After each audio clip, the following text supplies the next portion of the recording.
بلوچ نسلاً عربی ہیں۔ لفظ بلوچ کو مختلف ادوار میں مختلف اقوام نے بال، بلوچ، بلوس، بلوش، باؤس، بیلوس اور بطوس لکھا ہے اور استعمال کیا ہے۔ عہد قدیم میں لفظ بلوچ کو بالوس اور بیلوس لکھا جاتا تھا۔ اس کے بعد یہ لفظ بیلوس اور بالوس کے طور پر تحریر اور بیان ہوتا رہا۔ ہمارے یہاں ایرانی لفظ بلوچ ہی رائج ہے۔ اصل میں لفظ بلوس ہے جسے عربوں نے بلوچ اور ایرانیوں نے بلوچ لکھا۔ خود بلوچوں کے پاس ایک نظم کے سوا کوئی قدیم مواد نہیں۔ اس نظم میں آیا ہے کہ وہ امیر حمزہ رضی اللہ تعالی عنہ کی اولاد ہیں اور حلب سے آئے ہیں۔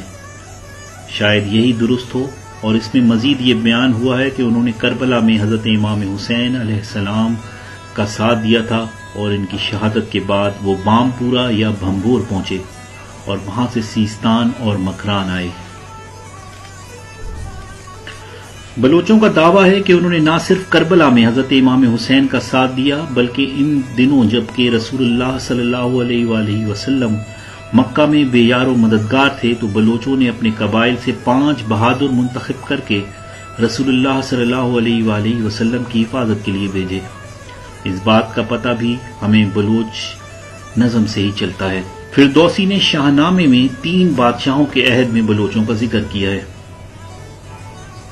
اول کے خسرو، دوم زرکس اور سوم نوشیرواں۔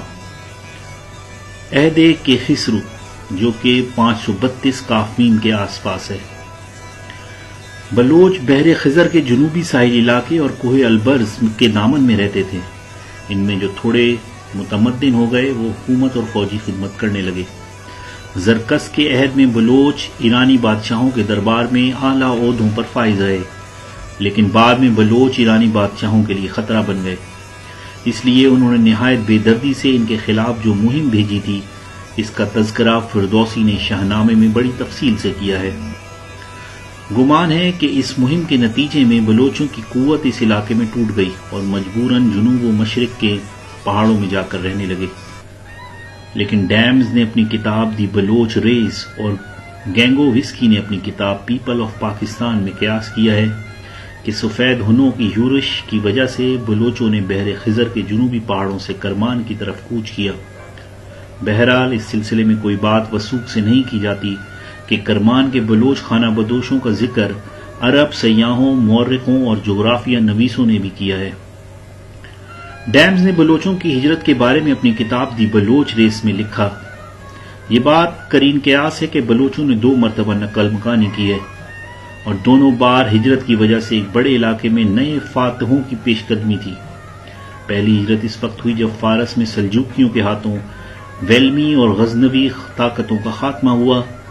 اس موقع پر یہ لوگ کرمان چھوڑ کر سیستان اور مغربی مکران کے علاقوں میں آ کر آباد ہوئے۔ دوسری بار انہوں نے اس علاقے کو چھوڑ کر مشرقی مکران اور سندھ کا رخ کیا۔ یہ ہجرت چنگیز خان کے حملوں اور جلال الدین منگول کی وجہ سے ہوئی۔ دوسری ہجرت کے نتیجے میں انہوں نے پہلی بار وادی سندھ میں قدم رکھا، جس سے ان کے لیے تیسری اور آخری ہجرت کا راستہ ہموار ہوا، اور اس سے آخری ہجرت نے ان کے بڑے حصے کو ہندوستان کے میدانی علاقوں میں منتشر کر دیا۔ اس آخری ہجرت کا زمانہ ہندوستان پر تیمور لنگ کے حملے اور بابر کی یورش کا زمانہ ہے۔ بعض قبیلوں نے کلات پر قابض ہو کر بلوچوں کو سندھ اور پنجاب کے میدانی علاقوں کی طرف جانے پہ مجبور کر دیا۔ یہ واقعہ بلوچی تاریخ میں ناقابل فراموش ہے۔ اس واقعے کے بعد یہ قوم 2 گروہوں میں تقسیم ہو گئی۔ محمد سردار خان بلوچ نے اپنی کتاب میں لکھا کہ بلوچ روایت کے مطابق سردار امیر جلال خان بلوچ تمام بلوچ قبائل کے سردار تھے، جو 11ویں صدی عیسوی میں کرمان کے پہاڑوں اور لوت کے ریگستانوں میں رہتے تھے۔ بلوچوں کی مقبول عام روایت اسی سردار کے عہد سے شروع ہوتی ہے۔ سردار امیر جلال خان بلوچ کے 4 بیٹے رند، کورائی، لاشار اور ہود تھے۔ آگے چل کر رند کی اولاد سے امیر چاکر خان رند بن کر امیر شہک پیدا ہوا، جو بلوچ نسل کا عظیم سپوت ہے۔ بلوچ اپنے سردار میر جلال خان کی سرکردگی میں کرمان کے مختلف اضلاع میں رہتے تھے، مگر سیاسی انتشار کی وجہ سے وہ قافلہ در قافلہ کرمان چھوڑ کر سیستان چلے آئے۔ جب یہاں بھی چین نہ ملا تو وہ اپنے سردار امیر جلال خان کی قیادت میں واپس کرمان گئے اور ضلع بامپور میں آباد ہو گئے۔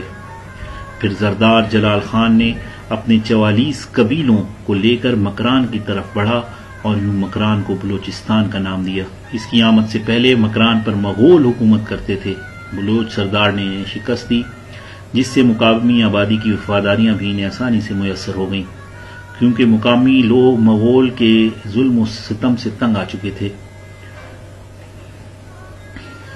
15ویں صدی عیسوی میں بلوچوں کے 2 قبیلوں رند و لاشار ساتھ وسطی بلوچستان کی طرف بڑھے۔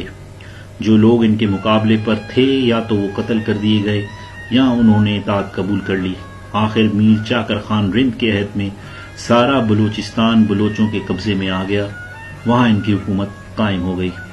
میر چاکر خان رند ایک عظیم بلوچ تھے۔ انہوں نے خزدار فتح کیا، درہ مولا پر قبضہ کیا، کچی کے میدانی علاقوں کو فتح کیا، درہ بولان پر قبضہ کیا اور ڈھاہاڑ پر قبضہ کر کے بعد سبی کو فتح کیا۔ اس کے بعد قبائلی حسد کی وجہ سے رند و لاشاریوں میں جنگ چھڑ گئی، جو 30 سال تک جاری رہی۔ ان دونوں قبائل کی جنگ نے بھی کئی داستانوں کو جنم دیا۔ اس جنگ کا نتیجہ یہ نکلا کہ کئی بلوچ قبائل سندھ اور پنجاب میں ہجرت کرنے پر مجبور ہو گئے اور بلوچ منتشر ہو گئے، جس میں بلوچوں کا بہت نقصان ہوا۔ بلوچوں کا ذکر شہنشاہ بابر کی خودنوش تزک بابری اور شہنشاہ ہمایوں کی بہن گلبدن بیگم کی تحریر کردہ ہمایوں نامے میں بھی موجود ہے۔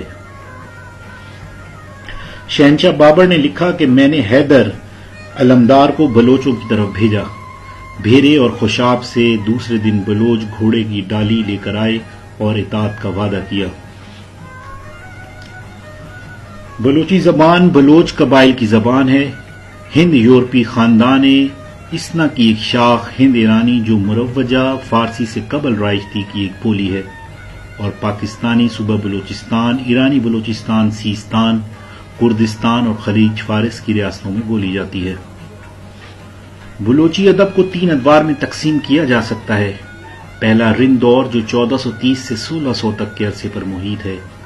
دوسرا قوانین کا دور جس کی مدت 1600 سے 1850 تک ہے، اور تیسرا دور برطانوی دور ہے جو 1850 سے شروع ہوا اور اگست 1947 میں تمام ہوا۔ چوتھا ہم عصر دور جس کا آغاز قیام پاکستان سے ہوا۔ بلوچ یوم ثقافت ہر سال 2 مارچ کو پاکستان، ایران، افغانستان، دبئی، مسقط، بحرین، سعودی عرب اور بھارت میں شایان شان انداز میں منایا جاتا ہے۔